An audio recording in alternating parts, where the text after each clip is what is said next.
Hello everyone, मैं हूं जयमीन पाटनवाड़िया और आप है ऑप्टेन मार्क यूट्यूब चैनल पे। हम डिजिटल मार्केटिंग सर्विस प्रोवाइड करते हैं। आज हम बात करेंगे कैनोनिकल टैग के बारे में। कैनोनिकल टैग होता क्या है और उसको क्यों यूज़ किया जाता है एसईओ में। तो कैनोनिकल टैग हम इंडिकेशन है जो हम गूगल को देते हैं कि जब हम मल्टीपल पेज डुप्लीकेट आपकी वेबसाइट पे होता है तो कौन सा पेज है जिसको गूगल में रैंक कराना चाहिए और कौन सा पेज है जो गूगल में रैंक हमें नहीं कराना चाहिए। तो ये इंडिकेशन जब हम गूगल को देते हैं तो उसको हम कैनोनिकल टैग कहते हैं। तो चलिए स्क्रीन पे बिना टाइम वेस्ट किए चलते हैं पूरी इन डेप्थ प्रोसेस के लिए। वीडियो थोड़ा लंबा होगा पर अगर आप देखोगे तो आपकी वेबसाइट में रैंकिंग में बहुत इंप्रूवमेंट होगा अगर ये प्रोसेस आप फॉलो करते हो। चलिए वीडियो पे चलते हैं। तो फिलहाल हम आ चुके हैं अपनी स्क्रीन पे और यहाँ पर बात करते हैं। देखो मैंने यहाँ पर एक ई कॉमर्स का एग्जांपल लिया है ताकि आपको मैं समझा सकूँ कि कैनोनिकल टैग क्या है। देखो यहाँ पर मैंने एक वेबसाइट का नाम लिखा है XYZ करके। तो यहाँ पर मैंने एक कैटेगरी में टी शर्ट लिखा है जो रेड कलर की है। तो जब आप रेड कलर की टी शर्ट का पेज डिज़ाइन करते हो ई कॉमर्स में तो सेम डिस्क्रिप्शन होता है अगर एस साइज़ की टी शर्ट है, एम साइज़ की और एक्स साइज़ की है। ठीक है। तो जब भी कोई भी बंदा आता है रेड कलर की टी शर्ट खरीदने में तो वो सिलेक्ट करता है एस साइज़, एम साइज़ और एक्स साइज़ उसके अकॉर्डिंग जो रहता है। तो अगर आप देखो तो डिस्क्रिप्शन सेम रहेगा, सिर्फ कलर ही चेंज होगा। ठीक है। तो इसमें क्या होता है कि जो कैटेगरी है जब बंदा यहाँ से साइज चेंज करता है तो उसके अलग अलग पेज खुलते हैं। अभी हमें सभी पेज को रैंक नहीं कराना, हमें सिर्फ रेड टी शर्ट वाले पेज को ही यहाँ ये यूआरएल है उसको ही रैंक कराना है। ठीक है। क्योंकि हम ऐसा नहीं रैंक करा सकते कि red T shirt S size, M size, कोई ज़रूरत ही नहीं है। उसकी मेन कैटेगरी है वही रैंक आनी चाहिए। ठीक है। तो उससे क्या होता है कि डिस्क्रिप्शन डुप्लीकेट हो जाता है तब गूगल कंफ्यूज हो जाता है कि इतने सारे पेज है तो कौन सा पेज मैं उसको रैंक कराऊं। ठीक है। तो उसके लिए हमें क्या करना होता है, हमें ऐसे कैटेगरी पे कैनोनिकल टैग डालना होता है। ठीक है। तो जो मेन पेज होगा यहाँ पर मैंने कैटेगरी में टी शर्ट में रेड सिलेक्ट किया है। ठीक है। तो ये उसका मेन यूआरएल है, ये उसका मेन पेज है।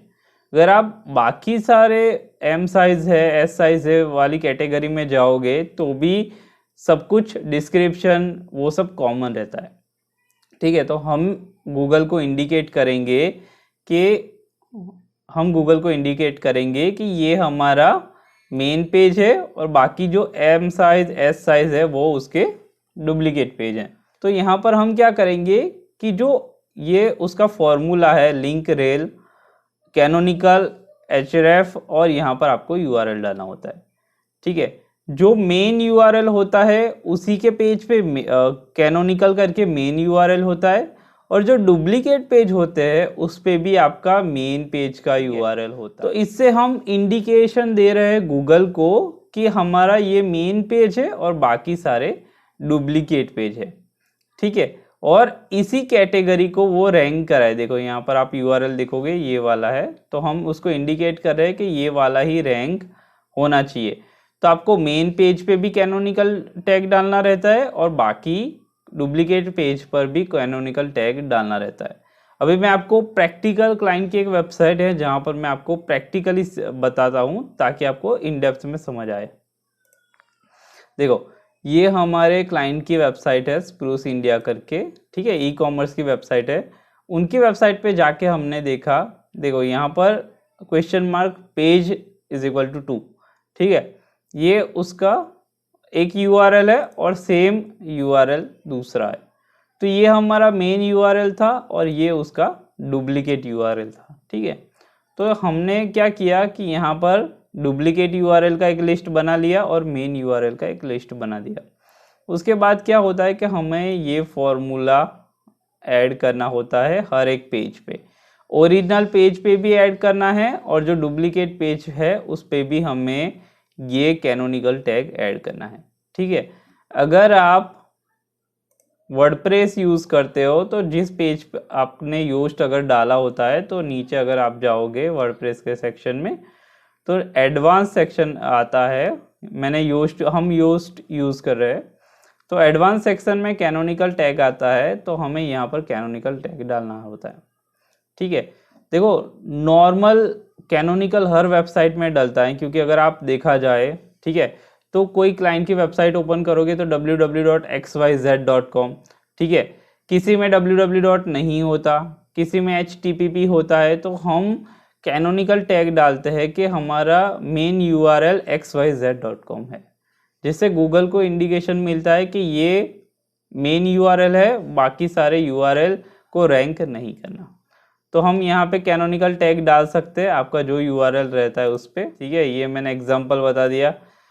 ठीक है, तो अगर आपको समझ ना आया तो आप कमेंट करके बता सकते हो। और ये URL मैंने कैसे अगर फाइंड किया आपको देखना है, तो आप स्क्रीमिंग फ्रॉग में जाओ। स्क्रीमिंग फ्रॉग एक टूल आता है, यहाँ पे एक स्क्रीमिंग फ्रॉग, ये आपको इंस्टॉल करना रहता है। यहाँ पर आप डालोगे आपका क्लाइंट का URL, ठीक है, तो वहाँ पर आप फैच करके कैनोनिकल टैग देख सकते हो। देखो फटाफट मैं आपको दिखा देता हूँ, अगर थोड़ा टाइम लेते हैं।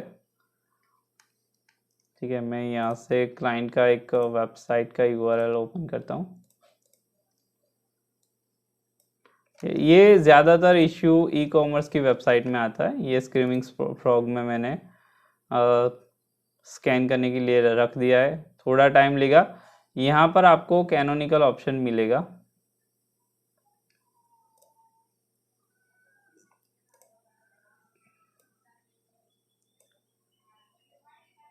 ठीक है, तो अभी उसको फैच होने देते हैं। यहाँ पर नीचे कैनोनिकल का ऑप्शन आता है, URL, page title, Meta description, H1, H2, content, canonical. यहाँ पर आप कैनोनिकल में जाओगे, ठीक है, तो यहाँ कैनोनिकलाइज्ड करके है। ठीक है, यहाँ पर आप क्लिक जब करते हो तो आपको यहाँ सारे URL दिख जाएंगे। ठीक है, तो यहाँ से आप कैनोनिकल का इश्यू आप फाइंड कर सकते हो आपके क्लाइंट की वेबसाइट के लिए। ठीक है, वीडियो अच्छा लगा हो तो प्लीज़ लाइक, शेयर और सब्सक्राइब कर देना, और कमेंट कर देना अगर आपको किसी भी टाइप का इश्यू आ रहा है कैनोनिकल को समझने में। गूगल सर्च कंसोल में आप जाओगे तो वहाँ पर बहुत सारे इश्यू दिखाते हैं, पर नॉर्मली अगर ये आपको कॉन्सेप्ट समझ में आ गया तो बाकी के इश्यू आप ऑटोमेटिकली सॉल्व कर सकते हो।